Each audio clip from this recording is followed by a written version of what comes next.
যত চাই ভুলে যেতে চাই ব্যথা পেতে বুঝি প্রেম তাকে বলে। নায়িকা দিতির মেয়ের হাত ধরে অঝরে কেঁদে ফেললেন ইলিয়াস কাঞ্চন। আর এই কান্নার ভিডিওটি সোশ্যাল মিডিয়ায় একেবারে তুরফল ভাইরাল। কারণ ইলিয়াস কাঞ্চন তিনি তার এমন এক ভুল বুঝতে পেরেছেন, যেই ভুলটি সত্যিকারের এই দুনিয়াকে হিলিয়ে দিয়েছে। কারণ আমরা সবাই জানি ইলিয়াস কাঞ্চন নায়িকা দিতির সাথে খুব একটা ভালো কাজ করেননি। নায়িকা দিতিকে বিয়ে করেও তাকে ডিভোর্স দিয়ে দিয়েছিলেন। এমনকি নায়িকা দিতি যখন তিনি টিউমারে আক্রান্ত হয়েছিলেন, তখনও পর্যন্ত নায়িকা দিতিকে ইলিয়াস কাঞ্চন দেখতে যাননি। এমনকি যখন নায়িকা দিতি পুরো মৃত্যুর মুখে মৃত্যুর সাথে লড়াই করছিলেন এবং মৃত্যুবরণ করেছিলেন, তার লাশটাকেও পর্যন্ত দেখতে যাননি ইলিয়াস কাঞ্চন। বন্ধুরা, এখন ইলিয়াস কাঞ্চন তিনি তার ভুলটা বুঝতে পেরেছেন। ভুলটা বুঝতে পারার জন্য তিনি নায়িকা দিতির মেয়ের হাত ধরে অঝরে কেঁদে বলেন, মা আমায় ক্ষমা করে দেবে, আমার সত্যিকারের খুবই বড় ভুল হয়ে গেছে। বন্ধুরা, জানলে অবাক হয়ে যাবেন, এই দৃশ্যটি দেখার পর ওখানে যত মানুষ ছিল সবাই কান্নায় ভেঙে পড়েছিল। এখন আমি আপনাদেরকে দেখাবো নায়িকা দিতির মেয়ে সেই ইন্টারভিউটিতে ইলিয়াস কাঞ্চনকে নিয়ে কি বললেন। চলুন সেই ইন্টারভিউটি দেখে নিই তাহলে। ইতিমধ্যে ভিডিওর গুরুত্বপূর্ণ অংশবিশেষ দেখে ফেলেছেন, আরো কিছু গুরুত্বপূর্ণ তথ্য আমাদের হাতে রয়েছে যেগুলো তুলে ধরার চেষ্টা করব। তাই অনুরোধ করব, যারা এখন পর্যন্ত ভিডিওটিতে একটি লাইক দেননি, অতি দ্রুত ভিডিওটিতে একটি লাইক দিয়ে চ্যানেলটি সাবস্ক্রাইব করে আমাদের সাথেই থাকবেন। আমরা কথা বাড়াবো না, চলুন আগে ভিডিওটিতে একটি লাইক দিয়ে ধারাবাহিকভাবে সম্পূর্ণ ভিডিওটি দেখে আসি। আমি লামিয়া চৌধুরী। আমার বাবা মা দিতি, নায়িকা দিতি ছিলেন, সোহেল চৌধুরী, নায়ক সোহেল চৌধুরী ছিলেন, দুজনেই মারা গেছেন। সবাই আপনারা আমার বাবা মাকে চিনেন। আমি অনেক ছোট থাকতে আমার বাবা মারা গেছে, আর আমার মা মারা গিয়েছে 9 বছর 10 বছরে পড়বে। আমার বাবা মা মারা যাবার পর থেকে আমার একটা ভাই, শুধু আমার একটা ভাই, সেই ভাই আমার সাথে নাই এখানে। আমার ভাই বিদেশে থাকে। আমার দেশে আপনারা সবাই আসছেন, আপনারা দেখতে পারতেছেন। আমি থাকি হইলো আমার কাজের লোকদেরকে নিয়ে, আমার স্টাফদেরকে নিয়ে থাকি। ওরাই আমার পরিবার, আমার সাথে আর কেউ নাই। এটার যে রিয়ালিটি, এটা সবাই এত বছর ধরে যারা আমাকে চিনে তারা সবাই আমার রিয়ালিটিটা কি জানে। আমি কখনো কারো কাছে, আমি সবসময় মাথা উঁচু করে থাকতে চাই, কারণ আমি কখনো এরকম দেখাতে চাই না যে আমি বেচারা, এরকম আমি করি না। কিন্তু আমার লাইফটা সব সময় অনেক বছর ধরে,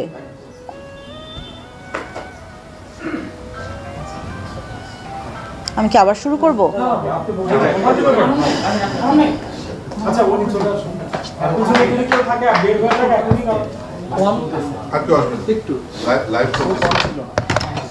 কি লাইভ? আমার বাবার সাইডে, মায়ের সাইডে ওনারা যথেষ্ট অনেক কাজ করে, অনেক যা পেরেছে টাকা কামাইছে, জমি জমা করেছে। আমার বাবার সাইডে, আমার বাবার ফ্যামিলি অনেক। আমার এমনিতে আমার অ্যাংজাইটি হচ্ছে ভাইয়া, আমি একটু আমার মাথা একটু গুছায় কথা বলতে আমি চেষ্টা করতেছি। আমার খুব ট্রমেটিক একটা দিন গেছে, আপনার একটু আমার সাথে পেশেন্ট হন আমার সাথে। এতগুলা বছর আমি এখানে একা থাকি। আমার বাবার সাইডের জায়গা জমি, আমার মায়ের সাইডের জায়গা জমি আমি সব একা দেখি। সবাই জানে যে আমার বাবা নাই, আমার সাথে আমার কোনো ভাই নাই, আমার হাজব্যান্ড নাই, আমি আনম্যারিড। এবং এটা জেনে বিভিন্ন মানুষ এত বছর ধরে, যখন যে পলিটিক্যাল পাওয়ারে থাকে তখন সে আমার উপর চড়াও করে, বিকজ আমি তো কোনো পলিটিক্সে নাই। আমি জাস্ট এখানে, আমি আমার বাবা মা যা আমাকে স্মৃতি দিয়ে গেছে সেটা নিয়ে আমি জাস্ট একটা সুন্দরভাবে আমি বাঁচার চেষ্টা করি। কিন্তু সবাই যেহেতু জানে যে আমার সাথে কেউ নাই, আমার ভালনারেবিলিটিটাকে তারা ইউজ করে বারে বারে, গত লাস্ট, আমি এটা নিয়ে আমি কোনো দিনও মুখ খুলি নাই কখনো। আমার এত বছরে বাবা মা জায়গা জমি অনেক কিছু রেখে দিয়ে গেছে, ভোগ করতে পারি না কিছু। আমি এই বাসাটাতে থাকি, এই বাসাটাই আমার পাওয়ারে আছে। এর বাইরে আমার কোনো জায়গা থেকে, কোনো বিল্ডিং থেকে, মানে আমি যেটা আমার পাওয়ার কথা এগুলো আমরা কিছু পাই না। আর এটা আমি ফাইটও দিতে পারি না, কারণ আমি একা মেয়ে, আমি এগুলো তো শিখিও না। আমার বাবা মা আমাকে অন্যভাবে বড় করেছে, আমাদেরকে যেভাবে করে বড় করেছে, আমি এখানে, আমি তো গুন্ডামি শিখি নাই, আমি তো কোনো রকমের নাটক, ব্লাফ, চিটারি, ব্রাইবিং এগুলো তো আমি শিখি নাই, এগুলো আমি পারি না, আমি হিমশিম খাই। আমি নিজের মতো, আমি সিম্পলভাবে আমি আমার বাসায় থাকি, আমি কারোর সাথে মিশি না, আমি কোথাও যাই না। সবাই জানে এটা আমার ব্যাপারে, আমার লাইফ কীরকম। বিভিন্ন মানুষ অনেক বছর ধরে আমার পিছে সব দিক থেকে লাগে। আমার যারা কাছের মানুষ তারা জানে যে আমি কত আতঙ্কের মধ্যে আমি থাকি। আমি রাতে ঘুমাই না, দিনের পর দিন আমার রাতে ঘুম হয় না। আমি মানসিকভাবে অনেক স্ট্রেসের মধ্যে থাকি। আমাকে বুদ্ধি দেওয়ার আমার লাইফে আমার একটা মুরব্বি নাই, আমার বাবা মা নাই, এবং ট্রাস্ট করার মতো একটা মানুষ আমার সাথে নাই।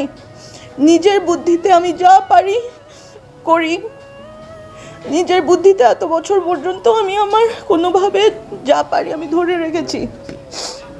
অনেক কিছু আমি ধরে রাখতে পারি নাই, অনেক কিছু আমার হাত থেকে ওরা নিয়ে গেছে। আজকে আমি গেছি সোনারগাঁয়ে। আমার মা সোনারগাঁয়ের মেয়ে, সবাই আপনারা জানেন। আমার মা, আমার নানি, আমার মায়ের দাদি, সবাই আমরা সোনারগাঁয়ে অনেক বছর ধরে জেনারেশনালভাবে আমাদের জায়গা আমাদের। আমার বড় মায়ের জায়গা ছিল, আমার বড় মায়ের জায়গা সে সব আমার নানিকে দিয়েছে, আমার নানাকে দিয়েছে, এবং সেই জায়গা আমার নানা নানির ঘরে আমার মা সহ আরও 4 ভাই এবং আরও 2 বোন, 7 ভাই বোনকে এরকম জায়গা দিয়ে গেছে। সোনারগাঁর সবাই জানে আমার মা সোনারগাঁয়ের মেয়ে। সোনারগাঁয়ে আমাদের বাড়ি, সবাই চিনে এক নামে।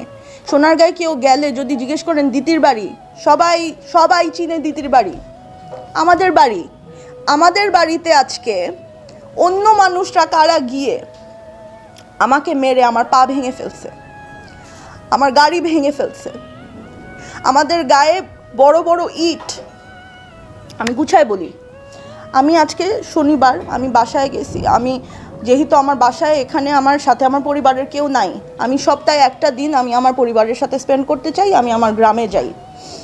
আমি আমার গ্রামের, আমার ফ্যামিলি খুবই সিম্পল, খুবই নিরীহ মানুষ। কেউ আমাদের লাইফে কেউ কোনো পলিটিক্সে নাই। যদি পলিটিক্সে থাকতো বা হয়তো যদি এরকম কিছুতে থাকতো তাহলে সবাই অনেক বড় বড় জায়গায় পজিশনে থাকতো।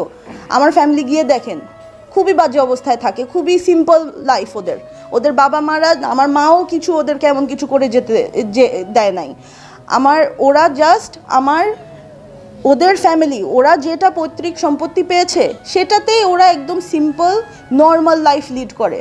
এটা যেই সোনারগাঁয়ে যাবে জানে এদের মধ্যে কোনো শোষা নাই, কোনো করাপশন নাই। আমার ফ্যামিলি এরকম মানুষ না। আমার মাকে আপনারা সবাই চিনেন, আমার মাকে অনেক বছর ধরে সবাই চিনেন। আমার মায়ের ক্যারেক্টার কীরকম ছিল, আমার ফ্যামিলি এরকম, আমাদেরকে এরকম করে বড় করছে। আমরা এগুলা করতে পারি না, আমরা গুন্ডামি করতে পারি না, মিথ্যা এগুলা মানুষকে এগুলা আমরা করতে পারি না। এবং সেই কারণে আজকে আমার এই অবস্থা। সেই কারণে আমি আজকে এভাবে করে আমার সাথে কেউ নাই, আমার জায়গা জমি তারা এসে দখল করছে। আজকে আমি সোনারগাঁয়ে গিয়েছি। আমি আমার কাজিনদের সাথে এভরি উইকেন্ডে আমি আমার কাজিনদের সাথে টাইম স্পেন্ড করতে যাই। আজকে আমি গেলাম। প্রথমে আমার তো বিভিন্ন দিক দিয়ে আমি তো সবসময় টেনশনে থাকি যে আমি একা এখানে আছি, আমার এই যে ফ্ল্যাট দখল হয়ে যাচ্ছে, আমার ওখানে বিল্ডিং দখল হয়ে যাচ্ছে, ভাড়া কেউ আমাকে দেয় না। আমি একা কিভাবে পারবো? আমি পারি না। আমি অনেক স্ট্রেসের মধ্যে থাকি, কাউকে বলি না, কাউকে জানাই না। আমি আমার সোশ্যাল মিডিয়াতে সবাই অনেকে দেখে যে আমি খালি বোকা বোকা মানুষের মতো পোস্ট দিই। হ্যাঁ, don't talk please, don't interrupt me. আমি কেক বানাই, আমি আমার বিড়াল গাছপালা নিয়ে বসে থাকি। আসল কথা হলো আমি খুব আনসেফ ফিল করি। আমি যে একা, আমি যদি নাই হয়ে যাই, আমাকে যদি কেউ মেরে ফেলে, এটা প্রশ্ন করার কেউ নাই। আমি চাই যে মানুষ জানুক যে আমি ছিলাম, একটা মেয়ে ছিল যে এরকম পোস্ট করতো। এই কারণে আমি এত বছর ধরে জাস্ট একটা পোস্ট দিয়ে রাখি যে মানুষজন জানুক, আমার ব্যাপারে জানুক। কারণ আমার খোঁজ নেওয়ার এরকম ডেইলি বেসিসে কেউ নাই। আমি যদি মরে পড়ে থাকি আমাকে কেউ খোঁজ নেওয়ার কেউ নাই আমার। এখন এই ফ্যামিলি আছে আমার গ্রামে থাকে, ওই গ্রামের ফ্যামিলির সাথে আমি এখন ট্রাই করি এভরি উইকেন্ডে আমি তাদের সাথে আমি টাইম স্পেন্ড করার চেষ্টা করি। আমার সোশ্যাল মিডিয়াতে দেখবেন আমি প্রতি উইকেন্ডে আমি আমার ভাই বোনদেরকে নিয়ে একটু কিছু খাই, বা গ্রামে গিয়ে আমরা গ্রামে কিছু আমাদের গ্রামে বাগান টাগানে আমরা সবাই মিলে জাস্ট একটু একসাথে আমরা পরিবার মিলে আমরা এটা একটা রিচুয়াল। সেরকমই আমি আজকে স্যাটারডেতে আজকে আমি গ্রামে গেলাম। যাবার পর দেখি আমাদের বাড়িতে 30-40 জন মানুষ, যারা এলাকার নেতা এবং পাওয়ারফুল মানুষজন 30-40 জনের মতন হায়ার করা, মানে গুন্ডা, খুনি গুন্ডা টাইপের মানুষদেরকে নিয়ে আসছে, তাদের হাতের মধ্যে ব্লেড লাগানো, এই যে এগুলার মধ্যে ব্লেড লাগানো, বড় বড় ইট নিয়ে আসছে। এসে তারা আমাদের জায়গায় খুঁটি বসাচ্ছে, বিভিন্ন দিক দিয়ে খুঁটি বসাচ্ছে এবং লোক নিয়ে আসছে, আমিন নিয়ে আসছে জায়গা মাপার জন্য। কেন? আমার মায়ের 4 ভাইয়ের জন্য পুরা সম্পত্তি 4 ভাগে ভাগ হবে। সিম্পল হিসাব, ফেয়ার, এভরিবডি ইজ ফেয়ার। 4 ভাইয়ের মধ্যে 2 ভাই মারা গেছে, 2 ভাই আছে, এবং 2 ভাই এবং 4 ভাইয়ের মানে যারা মানে বিধবা, আমার মামি যে 2 জন যাদের হাজব্যান্ড মারা গেছে, ওদের মধ্যে এখন ভাগ হবে। ভাগাভাগি নিয়ে আমরা সবাই চাই যে 4 ভাগে ভাগ হোক, এবং এটার বিরুদ্ধে কেউ না, সবাই চায় সবারই লাভ হবে যদি 4 ভাগে প্রপার্টি ভাগ হয়। এখানে আমার এক মামি প্রীতি, ছোট মামার বউ, আমার ছোট মামা মারা যাবার সাথে সাথে সে উঠে পড়ে লাগছে, এখনই তাকে জায়গা ভাগ করে দিয়ে দিতে হবে, এখনই সে বিক্রি করে চলে যাবে। এত জলদি তো আমাদের এখানে কিছু হয় না, আমরা চাইলেও হয় না। এদের সাথে গিয়ে সে অ্যালায়েন্স করেছে, কিভাবে করে খারাপ ওয়েতে সে অ্যালায়েন্স করেছে আই ডোন্ট নো। এই মানুষগুলা তাকে হেল্প করছে এবং সে সব জায়গায় গিয়ে দেখায় যে আমি হইলাম বিধবা, আমি হইলাম নির্যাতিত, আমার বাচ্চাদেরকে এ করছে ওই করছে, অথচ সে কিন্তু নিজের বাসায় আছে, সে নিজের সম্পত্তি ওর দখলে আছে, ওর দখলে ওর জায়গা আছে, এবং everybody wants to separate it with her.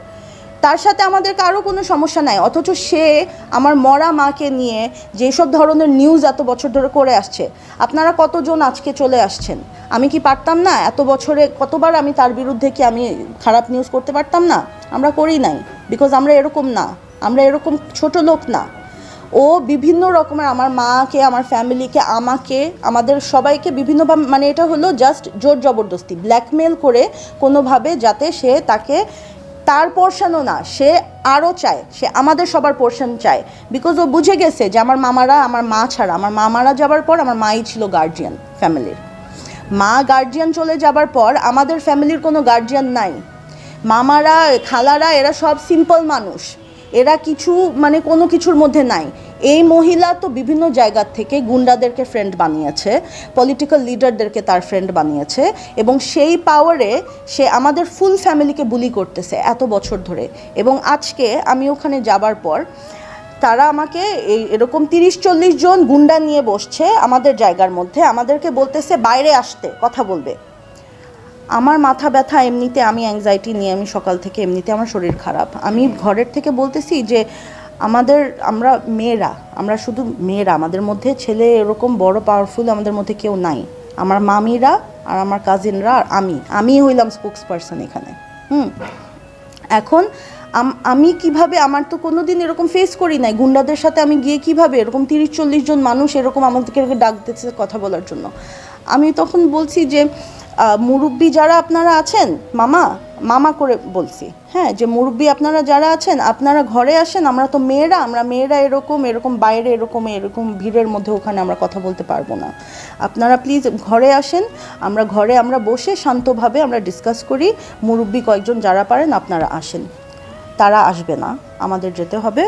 এবং একটু পরে শুনলাম আমার বুড়ি খালা, আমার সবচেয়ে বড় খালা, আমার মায়ের সবচেয়ে বড় বোন, সে ডায়াবেটিসের রোগী, তাকে আমরাই সবাই খুব আদর করে রাখি, সে বুড়া একটা বেচারা একটা মহিলা, তাকে তারা তালা মেরে দিছে তার বাসায়, মানে তার ফ্যামিলির ইনহেরিটেড প্রপার্টিতে সে থাকতেছে, তার বাসায় কারা এসে কোন পাওয়ারে এই মেয়ের সাথে, এই মামির সাথে এসে আমার খালাকে তালা দিয়ে দিছে, এবং এখনও সে তালা দেওয়া, আমার খালাকে তালা মেরে রাখছে।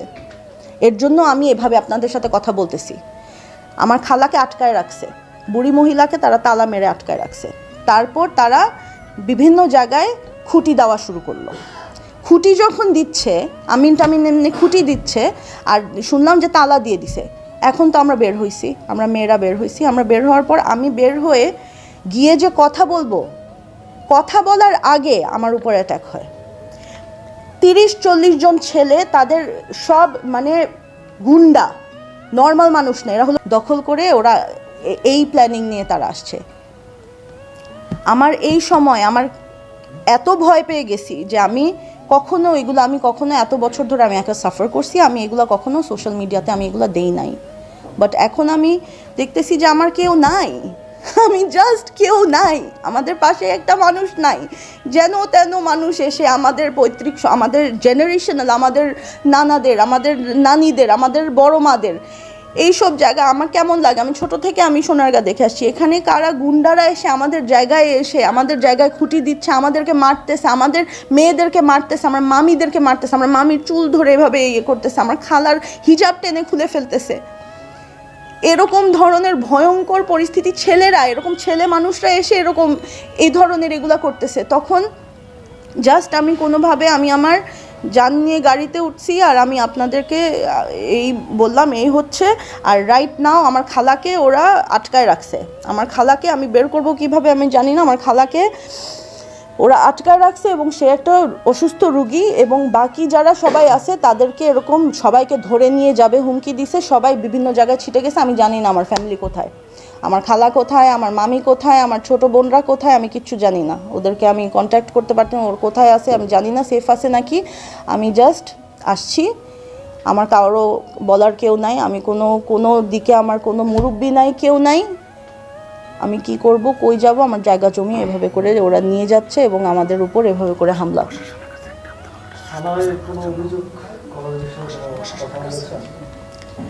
আমার অভিযোগ, আমি তো আসছি এখানে আগে, আমি জাস্ট আমার ড্রাইভারকে নিয়ে একা চলে আসছি, আমার সাথে কেউ আসে নাই। এখন প্রশাসনিক যারা লিডার্স তারাই এটা করছে, কোন দল আই ডোন্ট নো। হ্যাঁ হ্যাঁ আমি তো জানি না সেটা। হ্যাঁ আমি তো তাদের, আমি শুধু জানি তার ওনার নাম একজন আসছে হলো, ওনার নাম